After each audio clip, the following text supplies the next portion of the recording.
नमस्कार, मैं हूं आपका दोस्त विजय विद्रोही। इस बार का विजय फैक्टर का वीडियो थोड़ा हटकर है। अगर आप जयपुर में रहते हैं तो आपको ये वीडियो ज़रूर देखना चाहिए। अगर आपका स्टेट बैंक ऑफ इंडिया में किसी ब्रांच में खाता है तब तो आपको ये वीडियो ज़रूर देखना चाहिए, अंत तक देखना चाहिए। और अगर आप जयपुर में रहते हैं और आपका एसबीआई की बजाज नगर ब्रांच में खाता है तो आप मेरा ये वीडियो देखकर ज़रूर मेरी बातों से सहमत होंगे। दरअसल क्या खास है,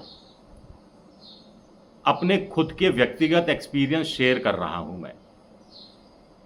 आमतौर पर सरकारी बैंकों के लिए कहा जाता है कि वहाँ पर आपको सर्विस अच्छी नहीं मिलती, आपको प्राइवेट बैंक के मुकाबले कोई पानी चाय के लिए नहीं पूछता, आपको कोई प्रोफेशनल राय नहीं देता, ब्रांच मैनेजर व्यस्त पाए जाते हैं, स्टाफ कभी चाय पीने चला जाता है, कभी सीट पर नहीं मिलता।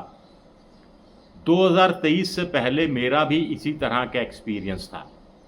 दरअसल मेरा और मेरी पत्नी का और मेरे परिवार का जयपुर में स्टेट बैंक ऑफ इंडिया की बजाज नगर शाखा में 30-35 सालों से खाता है।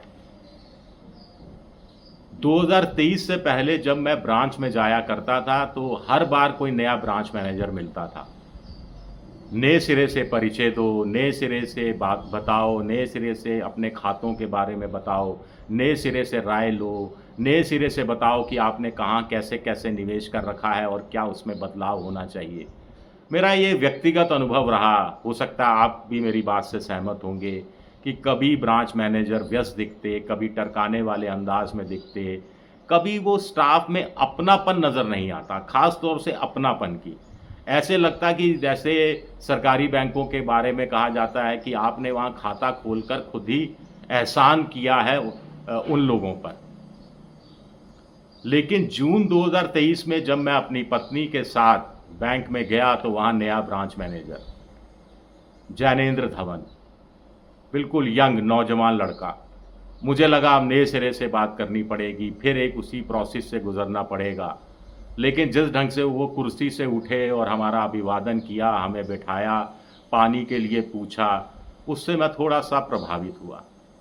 फिर उन्होंने मेरे खाते देखे, पत्नी के खाते देखे, एफडी कौन सी मैच्योर हो रही है, कौन सी अब नई स्कीम की तरफ एफडी लगा कर देनी चाहिए, उसमें ब्याज ज़्यादा मिल रहा है, ये तमाम बातें बताई। इससे पहले किसी ब्रांच मैनेजर ने ये बातें मुझे बताई नहीं थी। मुझे पहली बार पता लगा कि पीपीएफ के लिए आप पैसा जमा करते हो तो हर नए वित्तीय वर्ष में जो 1 अप्रैल से शुरू होता है, 5 तारीख से पहले पैसा आप जमा कर दो पीपीएफ में तो आपको साल भर का ब्याज मिलता है। ये भी मेरे लिए एक नया एक्सपीरियंस था। अब आप कहेंगे कि विजय जी आप तो एबीपी न्यूज़ में थे, आपकी पत्नी केंद्र सरकार की नौकरी में थी, तो आपको क्यों नहीं भाव देगा? आपकी बात सही हो सकती है, लेकिन कुछ हद तक, क्योंकि मैंने ये एक्सपीरियंस किया जब बाद में मैं गया। हाँ, मेरा ब्रांच में जाना ज़्यादा बढ़ गया, पहले मैं जाता नहीं था कि क्या करेंगे, कोई एडवाइस तो ढंग की मिलती नहीं। लेकिन अब वहाँ सर्विस तो भी बेहतर मिल रही थी, पहले के मुकाबले सर्विस भी में तीव्रता आई थी, बेहतर मिल रही थी और एडवाइस बोनस के रूप में मिल रही थी। और हम लोग तो इतना समझते नहीं फाइनेंशियल मैटर्स को।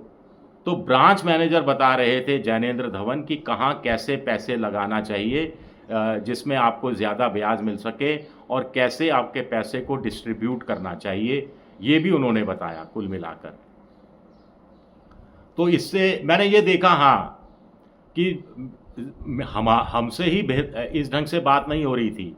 जो वृद्ध आ रहे थे उनसे भी बात हो रही थी। मेरे सामने जैनेंद्र धवन ने 1-2 बुज़ुर्ग आदमियों से कहा कि आपने आने की क्या तकलीफ़ क्यों की?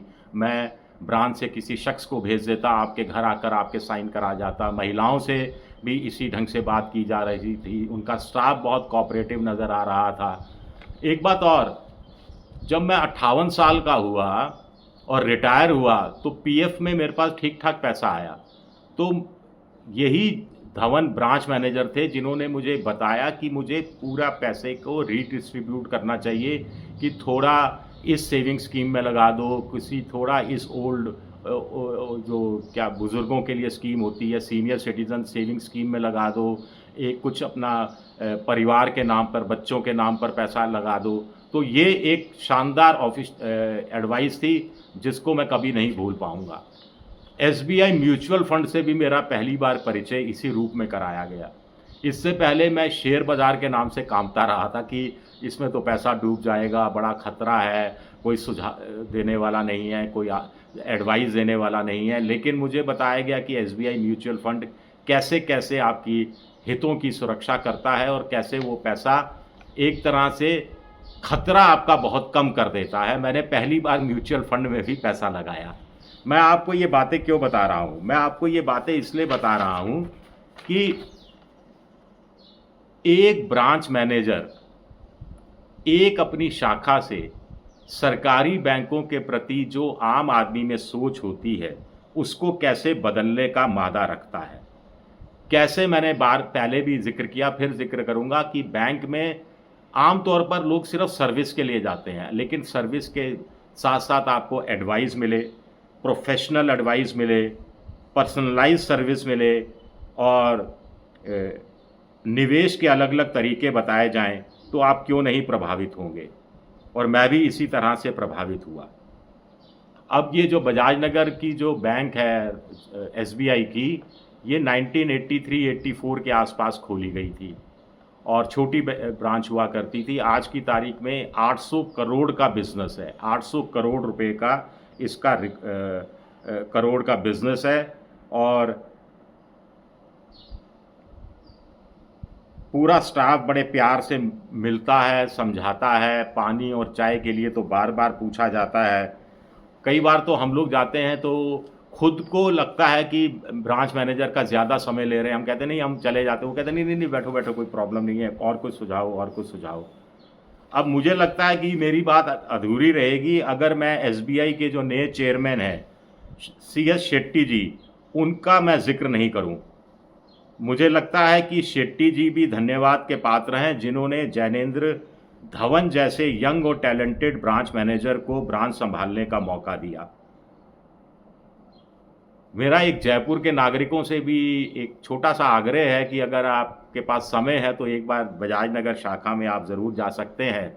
शाखा इस समय बीएसएनएल का जो दफ़्तर है उसके पीछे है, जो जवाहर कला केंद्र के डायगोनली अपोज़िट पे में वो पड़ती है बजाज नगर में। एसबीआई के जो नए चेयरमैन हैं सीएस शेट्टी की बात कही, इसी तरह जयपुर के जो चीफ जनरल मैनेजर हैं संदीप भटनागर जी, अगर वो भी ये वीडियो देख रहे हैं तो मेरी बात से वो सहमत होंगे कि धवन जैसे यंग और टैलेंटेड ब्रांच मैनेजर कैसे एसबीआई के प्रति आम लोगों के नज़रिए में एक पॉजिटिव बदलाव लाने का काम कर रहे हैं। शुक्रिया मेरा ये वीडियो देखने के लिए। पसंद आए तो लाइक कीजिए, सब्सक्राइब कीजिए, शेयर कीजिए और अपनी राय ज़रूर दीजिए, ख़ास तौर से वो लोग जिनका एसबीआई के बजाज नगर बैंक में जयपुर में खाता है। शुक्रिया।